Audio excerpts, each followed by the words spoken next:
우리를 얼마나 잠잠히 사랑하시는지 우리는 모릅니다.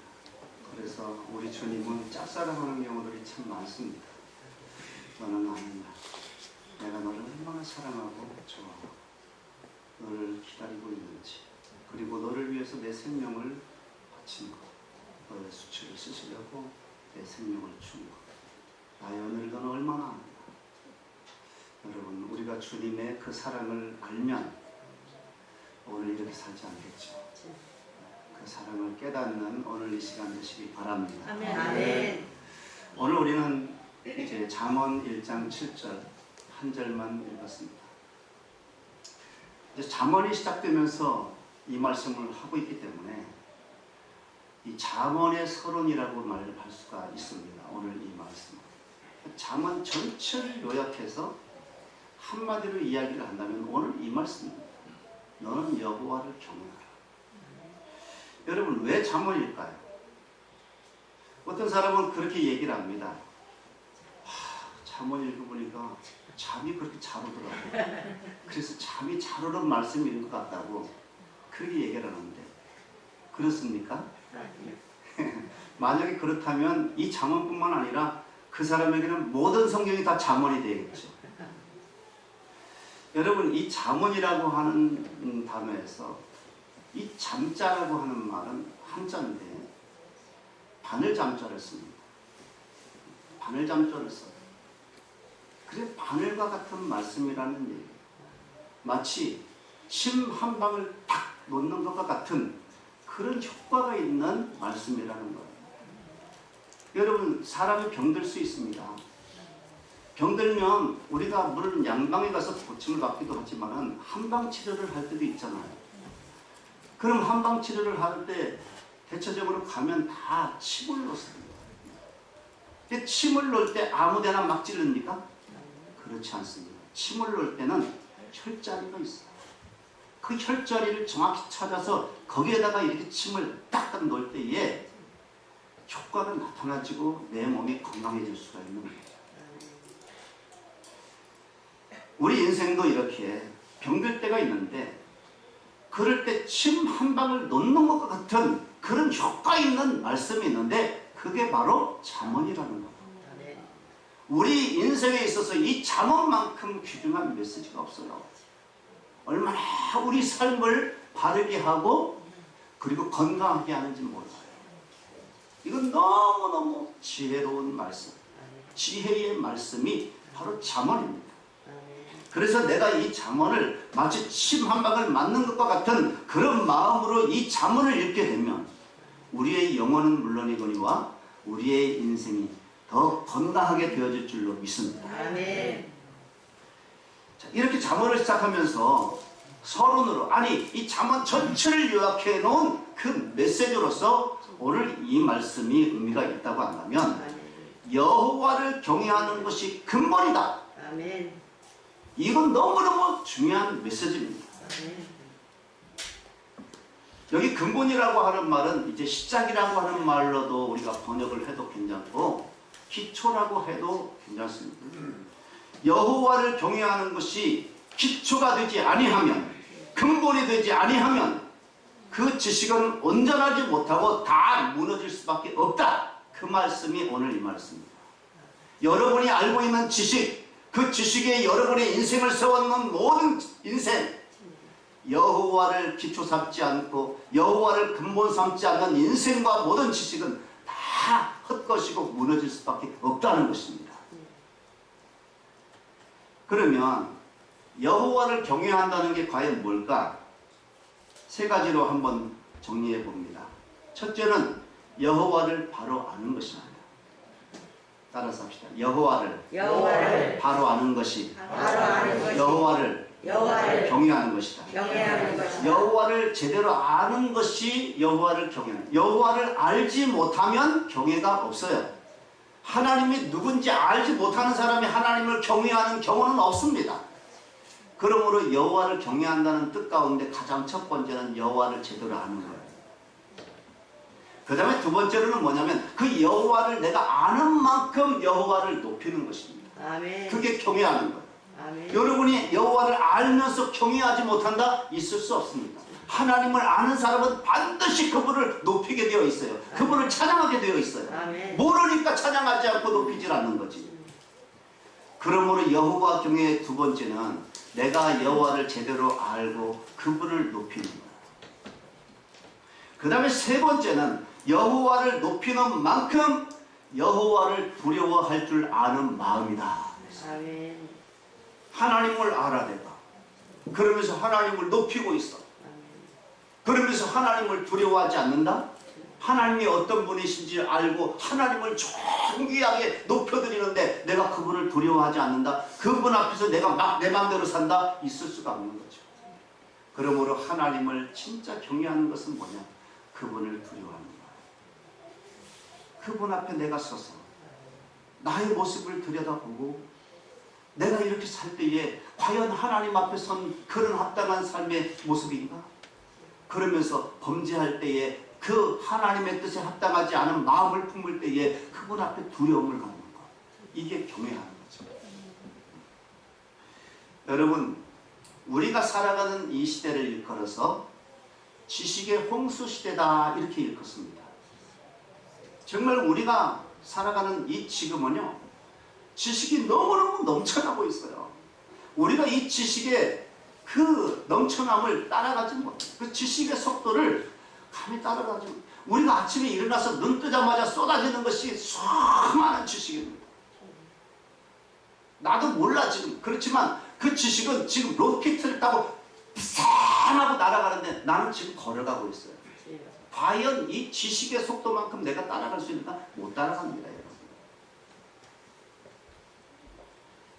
자, 그러면 우리가 그렇게 지식이 넘쳐나는 그 홍수 시대에 살고 있다면 그러면 우리는 그만큼 행복한가?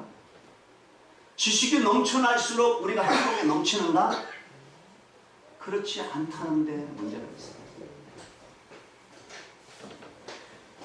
여러분, 지식이 많으면 번뇌도 많다고. 행복지수를 따져보면 그 옛날에 원시인들이 살아가던 그 시대에 그 사람들이 느끼고 있는 그 행복지수하고 오늘 이렇게 지식이 넘쳐나는 마치 지식을 머리에 이고 사는 이 시대의 현대인들하고 행복지수를 놓고 보면 그 시대 사람들보다 지금이 훨씬 더 행복한가? 절대 그렇지 않다는 거예요. 오히려 그때 사람들이 더 행복지수가 높아. 어떤 사람들은 그렇게 얘기를 하더라고요.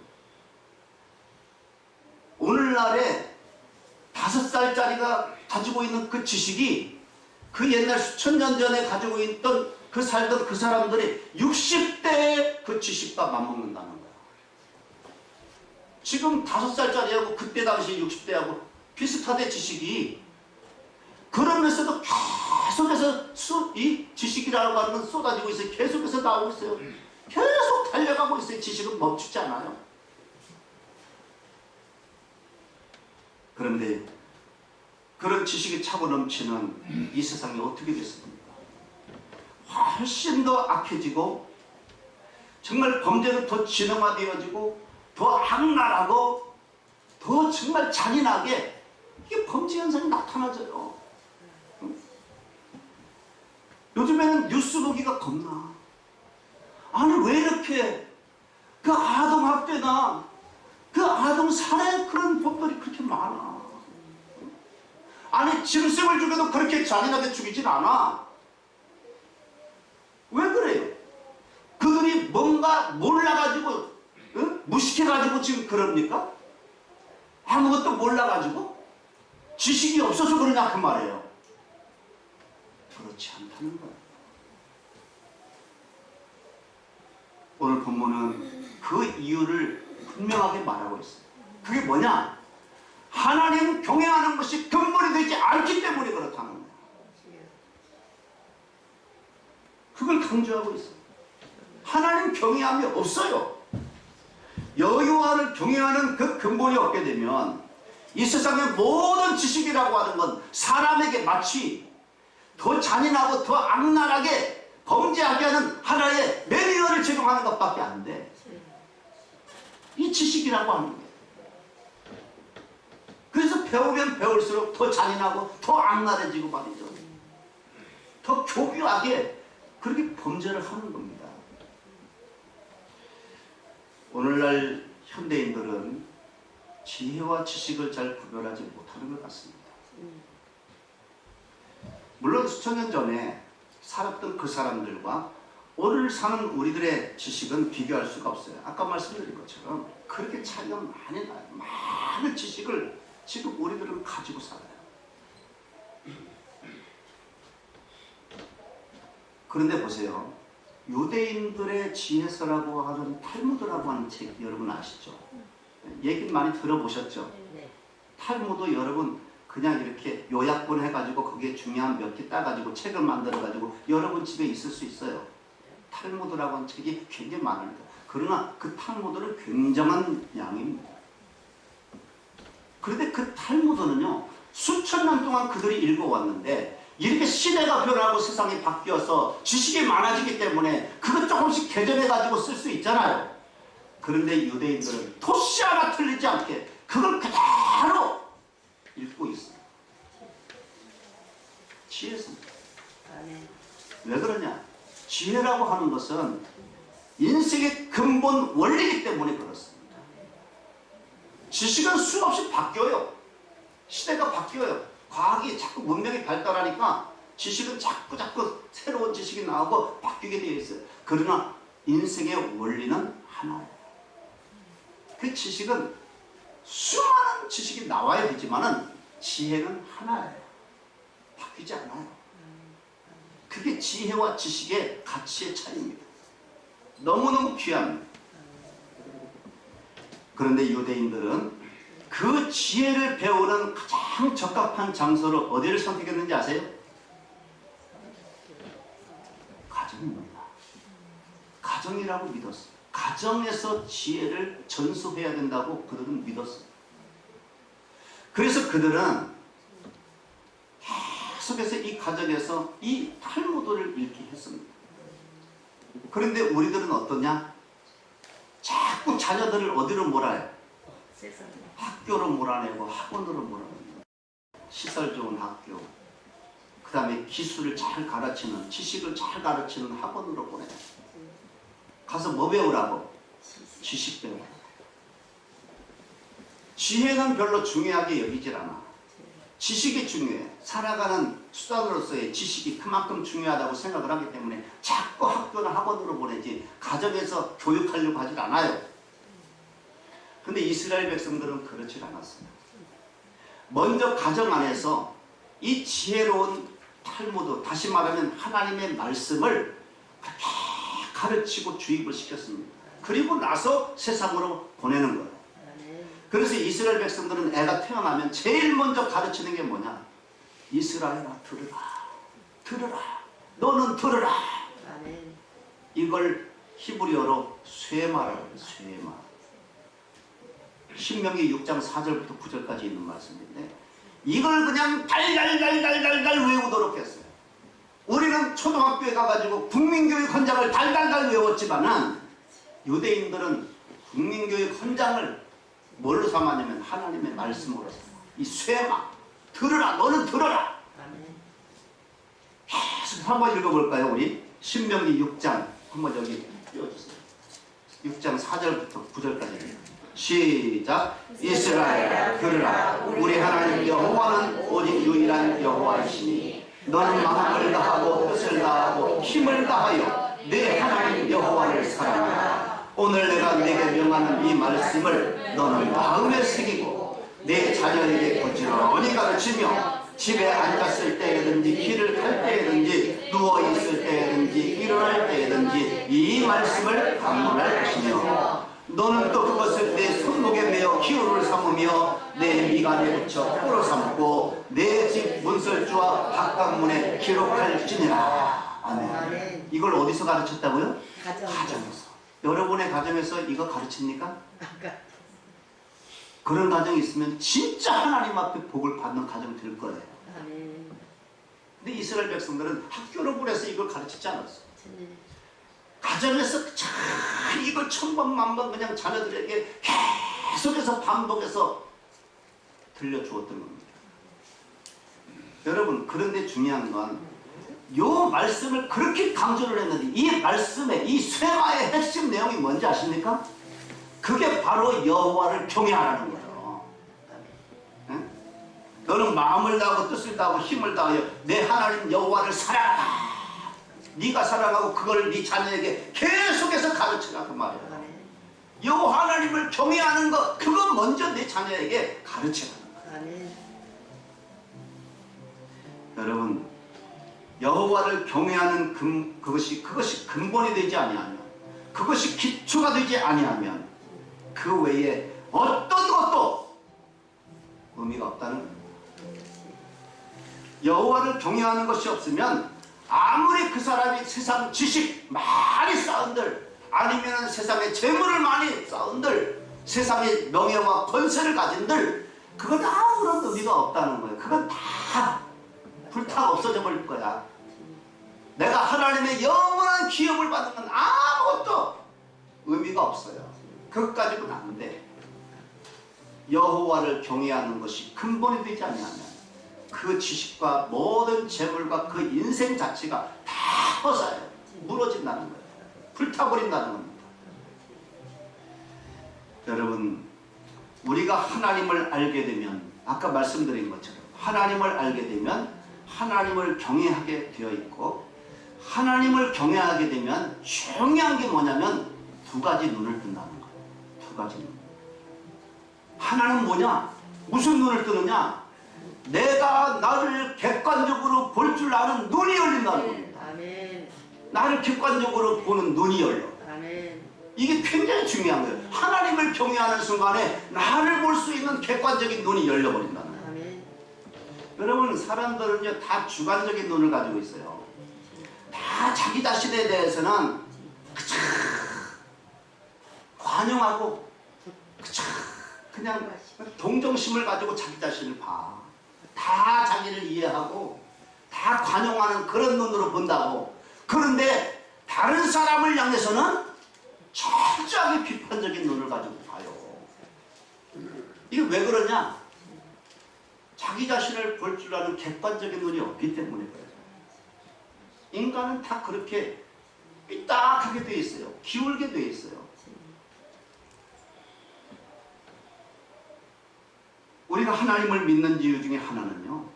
나 자신을 객관화시키기 위한 목적이 있어요. 인간이 객관적으로 자기를 볼 수 있는 유일한 방법은 절대자 하나님 앞에 서는 겁니다. 그래야 내가 누군지 정확히 볼 수가 있는 거예요. 그걸 객관적으로 볼 수 있는 눈이에요. 인간 앞에서 설 때 나를 내가 객관적으로 볼 수 있나? 절대 그렇지 않아요. 왜? 잣대가 잘못됐어. 기준이 그건 다 상대적이야. 사람들은 그 상대적인 그 사람 앞에 내가 설 때 어떤 사람 앞에서는 내가 참 좋은 사람인 것 같은데 어떤 사람 앞에서는 내가 참 못된 사람이야. 왜? 기준이 잘못됐기 때문에. 여러분 영원한 전능하신 하나님 앞에 딱 그 절대자 앞에 딱 내가 섰을 때 비로소 나를 객관적으로 분명하게 볼 수 있는 눈을 가지게 되는 겁니다. 우리가 신앙생활을 왜 하느냐? 그 이유를 한마디로 요약하면요. 하나님 앞에서 내가 누구인가 여기에 대한 해답을 찾아가는 길이 그게 신앙생활이에요. 하나님 앞에 나는 과연 누군가? 만약 여러분들이 자기 자신에게 대해서 내가 누군가에 대한 이 객관적인 눈을 가지지 못했다면 하나님 앞에서 죄송한 얘기지만 구원의 은총은 주어지지 않습니다. 나름대로 내가 열심히 하고 말이지 참 착하게 살아보려고 하지만은 그거 아무 의미 없습니다. 하나님 앞에서 객관적인 눈으로 나를 보지 못한다면 그 사람 구원의 은총은 물 건너갔어요. 참된 행복과 가치도 주어지지 않아요. 다른 사람과 비교해가지고 다른 사람보다 좀 많이 알고 좀 많이 가지고 좀 높아지면 그게 행복했다가 또 그렇지 못한 다른 사람 나보다 더 높은 사람 더 많이 가진 사람 가지면 또 비굴해지고 비참해지고 이게 참된 행복과 가치를 가질 수가 없어요. 객관적 눈을 뜨지 못하는 거예요. 여러분, 인간의 행복이라고 하는 것이 동물처럼 많이 먹어서 내가 행복해지는 거 아니지 않습니까? 예? 개미처럼 열심히 일을 해가지고 잔뜩 쌓아놓는다고 내가 행복해지는 거 아니지 않습니까? 배짱이처럼 날마다 룰루랄라 하고 엔조이 하면서 사는 데서 행복이 오는 게 아니에요. 인간의 행복이라고 하는, 진정한 행복이라고 하는 것은 절대자이신 그 하나님 앞에서 객관적인 눈을 떠서 나를 바라볼 수 있을 때, 그때 비로소 그 사람이 행복할 수가 있는 거예요. 한번 예를 들어 볼까요? 어떤 사람은요, 그렇게 자기를 비관하면서 살아. 너무너무 우울해. 그 사람 인생을 보면 자기 자신을 그렇게 비관하면서 살더라고. 왜 그러느냐? 자기 자신에 대해서 눈을 뜨지 못했기 때문에 그래요. 그 사람은 나의 가치를 몰라. 하나님 앞에서 나의 내가 어떤 존재인지 이 가치를 모르면은 다른 사람과 비교하면서 나는 왜 이렇게 생겼고, 내 꼬라지는 이런가, 내 처지는 왜 이런가, 그러면서 늘 비관하면서 살게 돼 있어요. 자기 가치를 모르니까. 또 어떤 사람은요, 그걸 외모 가지고 그렇게 비관하더라고. 자기 자신, 난 왜 이렇게 못생겼나. 여러분, 질문합니다. 여러분, 그 외모를 판단하는 잘생기고 못생기고 하는 그 기준이 어디서 나온 거예요 도대체? 그 기준이 뭐요? 응? 그 기준이 뭐냐고? 그 누가 세운 거예요 그거? 여러분, 이런 신기루와 같은 그런 근거도 없는 기준 앞에서 자기 생김새에 대해서 비관한다고 하는 것은, 이거는 자기를 학대하는 거예요. 하나님 앞에 큰 범죄입니다. 여러분, 이 나라 가면 이런 사람이 잘생기고 예쁘다고 그러지만, 저 나라 가면 이런 사람이 더 훌륭하고 또 예쁘다고 얘기를 해요. 아프리카 가봐. 이 입술을 그냥 이렇게 늘려가지고 여기다 무슨 접시 같은 거 이런 거를 끼고가지고 다녀. 그게 예쁘대. 그 사람들 기준은 그거야. 우리는 그것처럼 이상하게 생각하지 않아. 여러분, 이게 사람마다 다 예쁨과 어떤 잘남의 기준이 달라요. 그런데 자기 스스로가 그것을 가지고 나를 평가해가지고 내 외모는 이런가 비관하면서 사는 거, 이것처럼 하나님 앞에 범죄행위 없어요. 여러분, 성경은요, 내 이웃을 내 몸과 같이 사랑하라고 말씀하세요. 내 이웃을 사랑하라. 근데 내 이웃을 사랑하기 전에 뭘 사랑하라고? 내 자신을 먼저, 너 자신을 먼저 사랑하라고. 한번 읽어볼까요? 우리 마가복음 12장 31절 말씀. 시작. 둘째는 이것이니 내 이웃을 내 자신과 같이 사랑하라 하신 것이라. 이보다 더 큰 계명이 없느니라. 이웃을 사랑하는 것이 큰 계명이지만, 그 이웃 사랑하기 전에 뭐부터 사랑해라? 나 자신을. 이 말은요, 자기 자신을 사랑할 수 없는 사람은 결코 다른 사람을 사랑할 수 없다는 거예요. 네 자신같이 사랑하라고 그랬는데 나도 사랑하지 못하면서 어떻게 남을 사랑해? 있을 수가 없어요. 이건 논리적으로 모순입니다. 그런데 아까 말씀드린 것처럼 내가 나를 사랑하려면 어떤 눈이 떠져야 된다고요? 나를 볼 수 있는 객관적인 눈이 떠져야 된다고. 어디 앞에서? 하나님 앞에서. 하나님 앞에서 나를 제대로 바라볼 수 있는, 내가 누구인가를 알아야지 내가 사랑하지. 나를 잘 모르기 때문에 사랑을 못하는 거 아니에요 지금. 내가 어떤 존재인지 모르기 때문에, 내가 얼마나 귀한 존재인지 모르기 때문에 나를 사랑하지 못하는 거예요. 그래서 성경은 이렇게 말씀하십니다. 누가복음 9장 25절에서 시작. 사람이 만일 온 천하를 얻고도 자기를 잃든지 빼앗기든지 하면 무엇이 유익하리요? 이 얘기는 뭐냐? 너 자신의 존재를 아는데 네 자신은 얼마나 존귀한 자라고요? 온 천하보다도 귀한 자라고요. 이걸 알아야, 야, 그래서 우리 하나님이 나를 위해서 당신의 독생자를 희생시켰구나. 아멘. 하나님이 나를 그렇게 귀하게 여기시는구나. 아멘. 이걸 알아야 된다는 거예요. 아멘. 이걸 모르면 나 자신도 사랑할 수가 없고, 그냥 생김새, 내가 보이는 그 눈에 보이는 그 생김새만 가지고 비관하고 좌절하고 그러면서 다른 사람 생각도 못하는 그런 사람이 되는 거예요. 아주 저급한 인생이 되는 거죠. 여러분, 세계에서 가장 비싸게 팔린 그림, 그 뭔지 아세요? 나도 이거 찾아봤어. 그래서 야, 그랬더니 이게 그 레오나르도 다빈치가 그린 살바토르 문디라고 하는 그런 그림이에요. 이 그림이 세계에서 제일 비싸게 팔린 거예요. 근데 이 작품은요, 1968년에 소도비 경매라고 하는 곳에서 이게 이 경매가 되는데, 그때 당시에 얼마에 팔렸냐면 60달러. 60달러면 우리나라 돈으로 얼마 정도 돼요? 한 6, 7만 원 되겠지? 그 가격에 팔렸어요, 이게. 근데 왜 이렇게 싼 가격에 팔렸느냐? 레오나르도 다빈치의 작품이라는 사실에 대해서 몰랐어요. 그걸 인정할 수 없었어. 그러니까 그냥 누군가가 대충 그랬나 보다 이렇게 생각을 한 거예요. 근데 이 다빈치가 그랬다고 하는 이 사실이 이게 증명이 되어버렸어요. 아, 이게 진품이다 이거. 그래가지고 그때 얼마 가격에 팔렸냐면은 1,500억 원. 자그마치 그림 한 장에 1,500억 원에 팔린 거예요. 그 다음에 경매.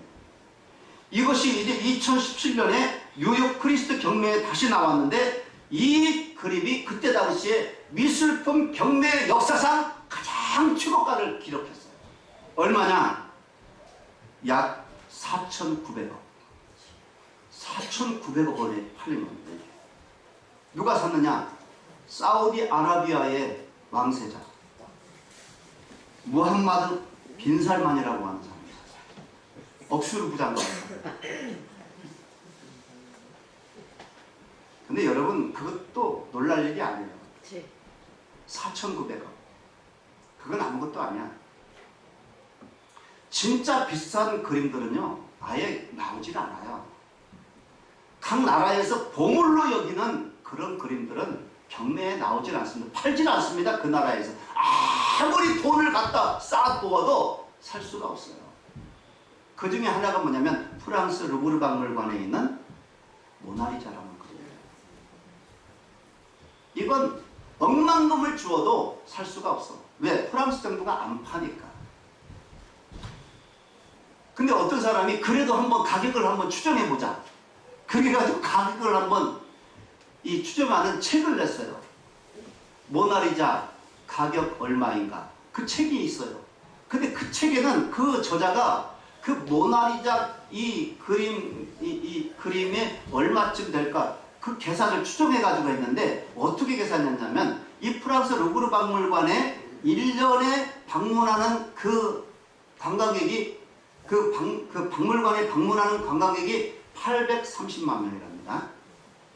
근데 830만 명에게 다 질문을 한번 해봤다는 거예요. 그 설문지를 1년 동안. 근데 85%가 뭘 보러 오셨습니까? 라고 물으면 모나리자 상을 보러 왔다는 거예요. 85%가. 그럼 이제 700 몇만 되겠지? 그 830만에 한 85%는 그 700 몇만을 그 입장료 곱하기. 그 다음에 이거는 뭐 프랑스가 존재하는 한은 계속될 거니까 1000년만 잡자. 1000년만. 1000년만 잡으니까 얼마인지 아십니까? 212조야. 그림 하나에 212조. 이거 보러 오는 사람들의 그 입장료만 212조. 그래서 그것만 가지고 계산해 보니까 그림 하나가 212조가 나왔다는 거예요. 추상이 되게 있거든. 그냥 팔지도 않아. 212조 줘도 안 팔아. 프랑스에서는. 그 많은 가치가 있는 거예요. 왜 그 많은 가치가 있는지 아십니까? 작품성이 있는 이 다빈치의 작품은 요거 하나라는 거예요. 요거 하나. 수많이 셀 수 없는 그림들이 있지만 그 중에 다빈치가 그린 모나리자상은 딱 하나. 그렇기 때문에 그 작품성과 희귀성 때문에 저 가격은 아무리 불러도 그건 뭐 다음이 없는 그런 가치가 있다는 것입니다. 아니 무슨 그림 하나에 그렇게 비싸! 이렇게 우리가 생각할 수 있을지 모르지만 그렇다는 것입니다. 재창조가 불가능해요. 그냥 딱 하나예요. 물론 저 그림 얼마든지 우리 몇천 원이면 얼마든지 살 수 있어. 복사되어진 그림은요 요즘은 아주 기술이 거의 똑같게 복사가 되지만 그런 그림은 수없이 많지만은 그러나 진품은 하나예요. 그렇기 때문에 가치가 있는 거예요. 마찬가지로 이 지구상에 60억 70억이 살고 그리고 지금 또 계속 오고 오는 사람들 앞으로 얼마나 더 많은 사람들이 왔다 가지만 그 중에 나는 나 하나라는 거예요. 하나님은 거기에 가치를 두는 거예요. 나 같은 사람 비슷한 사람 많이 있을 수 있지만 하나님이 나를 창조하셨을 때 나는 딱 나 하나예요. 하나님은 나 하나. 하나밖에 없는 나. 하나. 하나님은 그런 나를 사랑하신다는 거예요. 그렇게 귀하게 그래서 온 천하보다도 귀한 존재. 천하보다 안 바꿔. 하나님은 나 하나를 그렇게 사랑하시는 하나님이심을 믿으시기 바랍니다. 두 번째로 우리가 하나님 앞에 딱 서서 하나님을 알게 되고 하나님을 경외하게 되면 두 번째 눈이 떠지는데 그것은 바로 따라서 합시다. 너를 보는 눈이 열린다. 너를 보는 눈이 비로소 열리는 거예요. 그러니까 여호와를 경외하면 두 가지 눈이 열리는 거예요. 하나는 나를 객관적으로 볼 수 있는 눈이 열리고 또 하나는 너를 보는 눈이 열리는 거예요. 나를 보고 너를 본다고 말입니다. 이것이 여호와를 경외하는 사람의 근본입니다. 근본. 예? 이 근본이 무너지게 되면 나의 모든 지식과 내가 살아간 인생 마치 모래 위에 지은 집과 같아서 다 무너지게 되어 있어요. 인간이 나를 객관적으로 볼 수 있는 눈이 열려서 나를 사랑할 줄 알게 되면 비로소 너의 소중함도 알게 된다는 거예요. 너의 소중함. 그래서 전에는 늘 다른 사람을 바라볼 때 비판적인 눈으로 아주 날카롭게 봤지만은 이제 그 눈이 열리게 되면 그 사람이 얼마나 소중한가를 알게 된다는 거예요. 예전에는 나밖에 몰랐어. 나밖에. 근데 이제는 너도 알아. 네가 얼마나 소중한 줄도 알아. 그래서 비로소 더불어 살아가는 것이 가능하게 되는 거야. 너도 귀하다. 서로 더불어 살아. 여러분 더불어 살아가는 건요 가르쳐서 되는 게 아니에요. 막 억지로 막 시켜가지고 훈련해가지고 되는 게 아니에요. 이 더불어 살아간다고 하는 것은. 오늘 이렇게 지식이 넘쳐나는 시대가 되었지만은 이 시대를 그래서 또 뭐라고 말하냐면 단절의 시대라고 그래. 단절의 시대. 모든 관계를 다 끊어. 사방에 그냥 벽을 다 쳐. 그리고 혼자 살아가는 거야. 혼자. 다른 사람 굶든지 헐벗든지 죽든지 살든지 상관 안 해. 나만 잘 먹고 편안하면 그것으로 끝이야. 이게 오늘날의 시대의 특징입니다.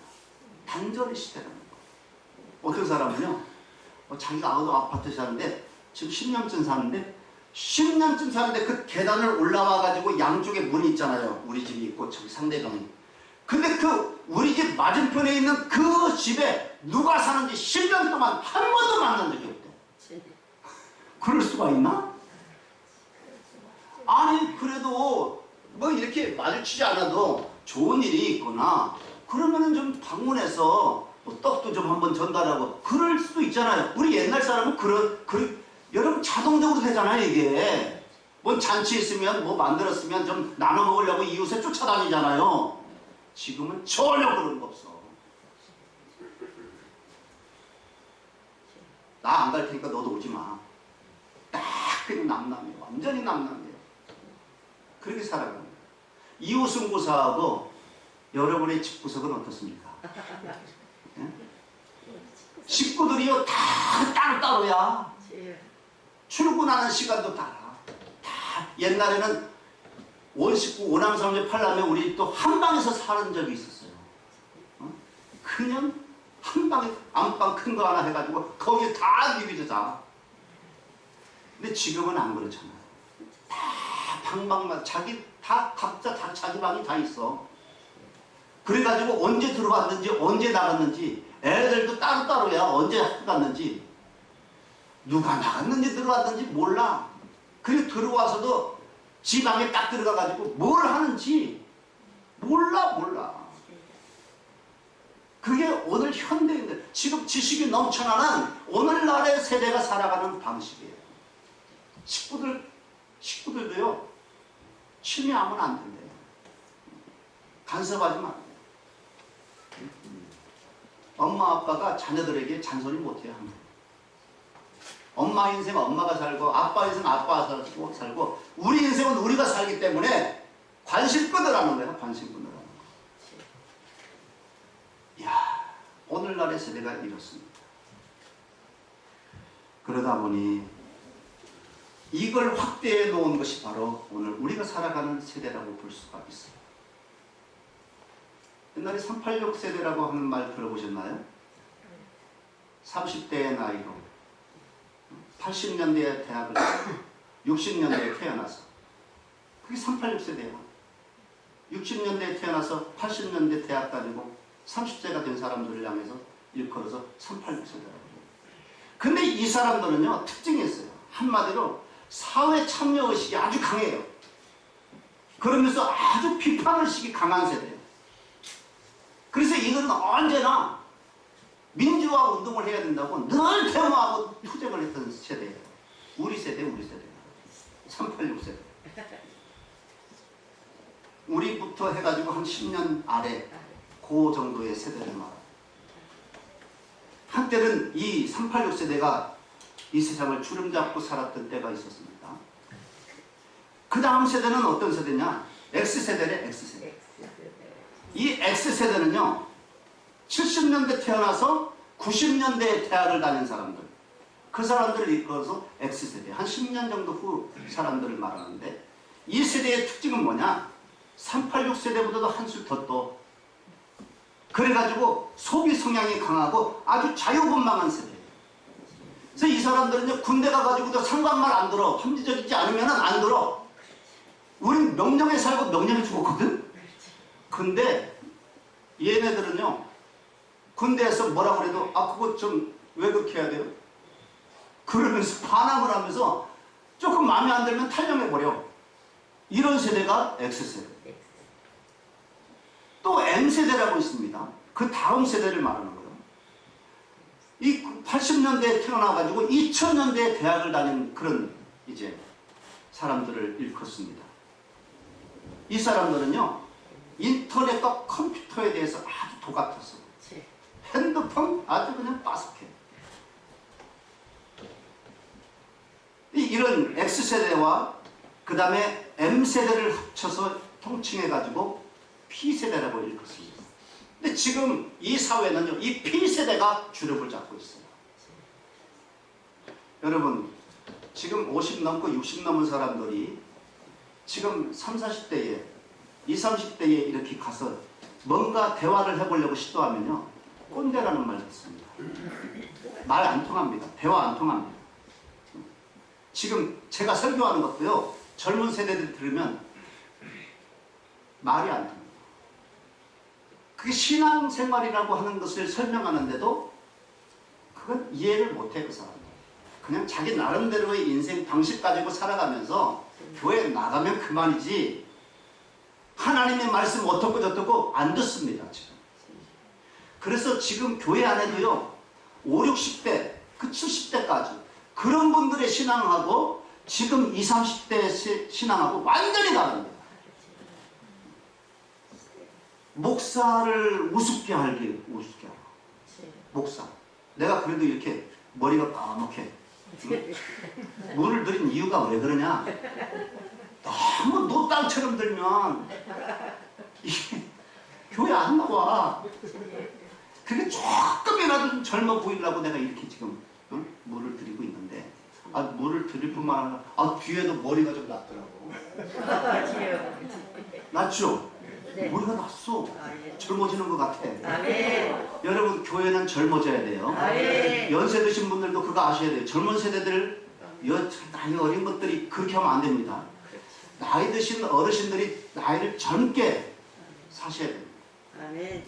그럼 이제 젊은 세대들도 조금 좀 이해를 하고 그렇게 양보를 해가지고 살아가야 되는데, 너무 나이 든 것을 자랑처럼 하고 말이죠. 무슨 벼슬처럼 해가지고 젊은 것들이 그러면 교회 안 나와. 그러니까 우리가 조금 좀 젊어져야 돼요. 아멘. 생각도 말도. 여러분, 왜 이렇게 젊은 사람들이 저 홀로족이라고 많이 생깁니다. 홀로족. 혼자 살겠다는 거예요. 지금 이 홀로족 사업은요, 블루오션입니다. 자꾸만 번창해요, 사업이. 그런데 여러분, 이런 시대에도 왜 성경은 자꾸 우리들에게 너를 말하고 내 이웃을 강조하고 있느냐, 이게 이제 중요한 거예요. 성경은 이런 지식 시대에서도 너를 이야기하고 이웃을 자꾸만 이야기해요, 우리에게. 왜 그런지 아세요? 그 이유는 간단해요. 따라서 합시다. 네가 행복해야 네가 행복해야 나도 행복할 수 있다. 나도 행복할 수 있다. 이게 하나님의 지혜. 아멘. 네가 행복해야 네가 살아야 나도 살 수 있는 거야. 아멘. 여러분, 우리가 왜 물고기가 살 수 있는 세상을 만들어야 하는지 아십니까? 물고기가 살 수 없는 세상에는 나도 살 수가 없는 거예요. 그들이 그 물고기가 마실 수 없는 물은 사람도 못 마셔요. 물고기가 죽으면 나도 죽는 겁니다. 새도 마찬가지. 공중에 나는 새도 그들이 흡입하고 있는 그 공기가 그들을 살려야지. 아멘. 그 새들이 죽는 공기라고 한다면 우리도 죽을 수밖에 없는 거예요. 그래서 새도 살려야 돼요. 물고기도 살려야 되고 새도 살려야 되고, 그런 환경을 만들어야 우리도 살 수 있고 행복할 수가 있다는 겁니다. 아멘. 하물며 인간이겠어요, 인간. 짐승들도 네가 살아야 나도 살고 네가 행복해야 나도 행복하다면, 사람이 네가 행복해야 내가 행복하고 아멘. 네가 살아야 나도 살지 않겠어요? 아멘. 그래서 우리 주님은 자꾸 너를 이야기하고 이웃을 이야기할 수밖에 없는 거예요. 아멘. 여호와를 경외하는 그 사람, 아멘. 하나님의 뜻을 바로 알아야 되는데, 여호와를 경외하는, 하나님을 알고 그 안에서 객관적인 눈을 뜨고 또 이웃을 향해서 눈을 뜬 사람이 비로소 더불어 함께 살아갈 수 있는 그런 세상을 만드는 겁니다. 아멘. 하나님을 경외하는 사람 아니면 이런 세상을 못 만들어요. 하나님을 경외하는 것이 지식의 근본이다. 아멘. 이 근본 위에 모든 걸 세워야 한다. 아멘. 이것이 오늘 말씀의 요지입니다.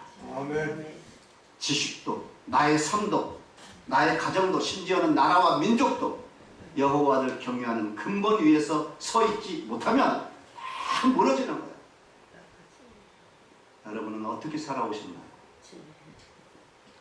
여러분의 인생이 여호와를 경외하는 것에서부터 다시 세워지기를 주님의 이름으로 축원합니다. 아멘. 거기서부터 모든 은혜와 행복이 주어진다는 사실을 아시고, 오늘 여호와를 경외하는 것이 지식의 근본이고 내 인생의 근본이라는 사실을 마음속에 확실히 새겨두시고, 또 하나님의 영광을 드러내며 살아가는 또 한 주간 되시기를 주님의 이름으로 축원합니다. 아멘. 기도하겠습니다.